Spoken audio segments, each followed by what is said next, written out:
तो कंटिन्यू कर रहे हैं हम अपना डिस्कशन इस मुद्दे पे कि इंडिया में बढ़ता हुआ डिवोर्स रेट और कम हो रही शादियां और शादियों का सेटिस्फेक्शन ड्रॉप होता हुआ या एटलीस्ट इन रिपोर्ट ड्रॉप होता हुआ, हो सकता है पहले भी ड्रॉप रहा हो।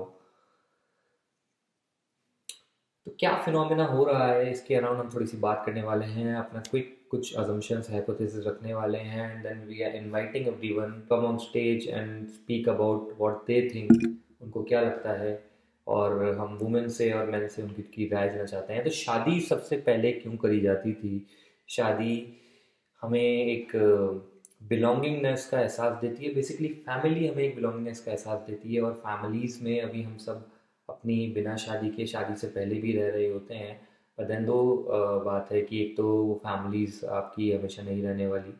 अब इसके कुछ एस्पेक्ट्स हैं, और आजकल हम लोग बहुत से लोग बाहर जाके बाहर रह के बाहर काम कर रहे हैं, तो they anyways need that belongingness. Belongingness हम कुछ जगह फाइंड करते हैं, हमारे वर्क में फाइंड करते हैं, जहाँ हमारे कलीग्स एंड उन लोग के साथ थोड़ा सा हमारा बॉन्ड डेवलप हो जाता है और एक फैमिली जैसा वहाँ पे एनवायरनमेंट हो जाता है। But after work everyone returns to their family, and then you need some kind of that family, unless आप किसी ऐसे स्टार्टअप हाउस या किसी ऐसे सेटअप में रह रहे हैं जहाँ पे वो वर्क और वो प्ले की लाइन बहुत ब्लर्ड है, और वहीं वही कम्युनिटी है आपकी जो पूरे साथ टाइम आपके साथ रह रही है।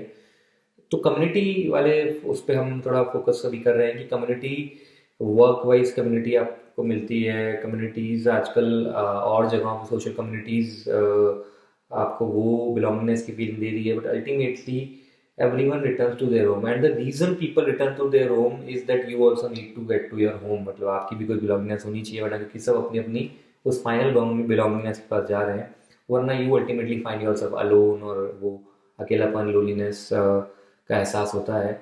तो वो बिलोंगिंगनेस और उस बिलोंगिंगनेस की सिक्योरिटी, यानी कि आप घर जाएंगे तो कोई आपको मिलेगा, या आपके लिए कोई है, पीपल, मतलब they someone ultimately there for you. वो जो सिक्योरिटी है, वो सिक्योरिटी आपको काफ़ी लाइफ में एक एंकर देती है। वो एंकर मिलता है आपको उस सिक्योरिटी से। इसलिए ओवरऑल मैरिज या वो फैमिली स्ट्रक्चर वाज इम्पॉर्टेंट, और वो आज भी इम्पॉर्टेंट है, क्योंकि उसके बिना एक हमारा एज होता है जब 20 से 30 के बीच में लगता है कि हमें नहीं चाहिए वो इतनी belongingness, and we are on our own और हम सब कर सकते हैं। बट ग्रेजुअली वो नीड्स वापस रीअकर करती है, and people ultimately find themselves alone if they are not married और not living with the family by that stage. तो ये तो उसका था बिलोंगनेस और सिक्योरिटी का एस्पेक्ट, जो दोनों साइड्स को चाहिए होता है, वुमेन और मैन को। अब वुमेन के लिए क्या ज़्यादा डिस्काउंटेड है ये, या मैन के लिए ज़्यादा डिस्काउंटेड है? किसके लिए फ़ायदेमंद है, किसके लिए नुकसानदायक है? इसका पूरा डिबेट है, क्योंकि पहले एक सोसाइटी थोड़ा सा पैट्रियार्क तरफ हुआ करती थी, तो ऑब्वियसली मेल रूल्स बनाते थे, तो वो अपना फ़ायदा ज़्यादा देखते होंगे। और उस फ़ायदे में जनरली जो पहले का सिस्टम था या एक्सपेक्टेशंस थी एटलीस्ट मैरिज से, उसमें था कि वुमेन इतना आउटगोइंग नहीं होती थी, और वो डिपेंडेंट होती थी मैन पे, और मैन इसलिए टिपिकली थोड़ा सा कंट्रोलिंग हो जाता था और कई बार अब्यूजिव भी हो जाता था। अब क्योंकि वो बराबर और इक्वालिटी लेवल पे दोनों खड़े हैं, और तो दोनों अपना बराबर का हक मांग रहे हैं, एंड राइटली सो। इसलिए आप देखेंगे कि आज की वुमेन मैरिज को लेके इतना वाइल कंडीशन है।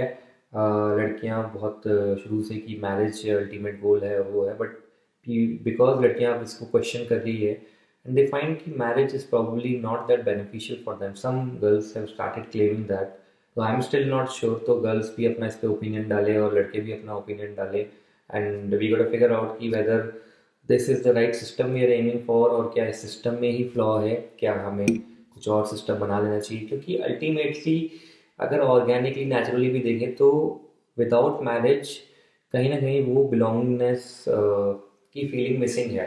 अब यहाँ तो हम कम्युनिटीज़ में नहीं रह रहे हैं, क्योंकि हम फैमिली स्ट्रक्चर्स में रह रहे हैं, इंडिविजुअल न्यूक्लियर फैमिली स्ट्रक्चर्स में, जिसकी कुछ लोगों की शादी हुई है, आपके दोस्तों की शादी हुई है और आपकी नहीं हुई है, तब आप वो बिलोंगिंगनेस मिस कर रहे हैं। वर्सेज जब सबकी नहीं हुई थी और जब सब काफ़ी एक साथ हैंग आउट करा करते थे, तब इतना मिस वाला स्टेट नहीं था। तो प्रॉब्ली अगर if you find a community like your self and start living with them, शायद वो मिस ना हो। बट नेगेटिव एस्पेक्ट क्या है शादी का, अवॉइड क्यों ही करा जाए, तो उसके पीछे है कुछ रीजंस कि आई थिंक ओवरऑल आप देखें तो 2 3 4 साल का जो स्पार्क होता है उसके बाद वो डाउन हो जाता है, और उसके बाद वो नयापन नहीं रहता है, and then people they a lot of them are not so happy, and then a lot of them these days are taking the call to get a divorce and probably move on. ये पूरा is something that we want to discuss कि क्या शादी actual में long term के लिए beneficial sustainable है आपके लिए, एक उस तरीके से देखा जाए कि हम अपने मन की सुन रहे हैं और we are doing something that is keeping us happy and not just मतलब हम अपने आप को स्टक इसलिए रख रहे हैं क्योंकि सोसाइटी ऐसा चाहती है, या I mean commitments are good and commitments को फॉलो करना चाहिए, पर एक पॉइंट के बाद अगर कोई कमिटमेंट आपको बहुत ज़्यादा टाइड अप कर रहा हो या आपको स्ट्रेसफुल लग रहा हो या आपको फ्री बर्ड की तरह उड़ने नहीं दे रहा हो, तो कहीं ना कहीं उसको क्वेश्चन करना भी ज़रूरी है, जो आज की डेट में बहुत लोग क्वेश्चन कर रहे हैं एंड प्रॉब्ली बाहर भी आ रहा है सेटअप से। तो ये डिबेट आज हम चालू कर रहे हैं इसके अराउंड कि फर्स्ट ऑफ ऑल शादी करनी है तो करनी क्यों है, क्या रीजंस हैं, और आपको क्या लगता है, आपका क्या थॉट प्रोसेस है, आपके लिए बेनिफिशियल है नहीं बेनिफिशियल, वुमेन के लिए क्या है, मैन के लिए क्या है, आओ ये सब बातें करते हैं, समझते हैं। And if there is a better setup that we should move to, या ये जो कम्युनिटी का एस्पेक्ट है, अगर कम्युनिटीज़ में हम रहने लगे तो if that's a better setup, इस तरह की बातें करते हैं, समझते हैं इसको। Thank you so much for listening and looking forward to hearing your comments, and कुछ लोगों के अच्छे कमेंट्स होंगे तो I would like to invite them to this show and हम लोग साथ में बातें करेंगे। Thank you.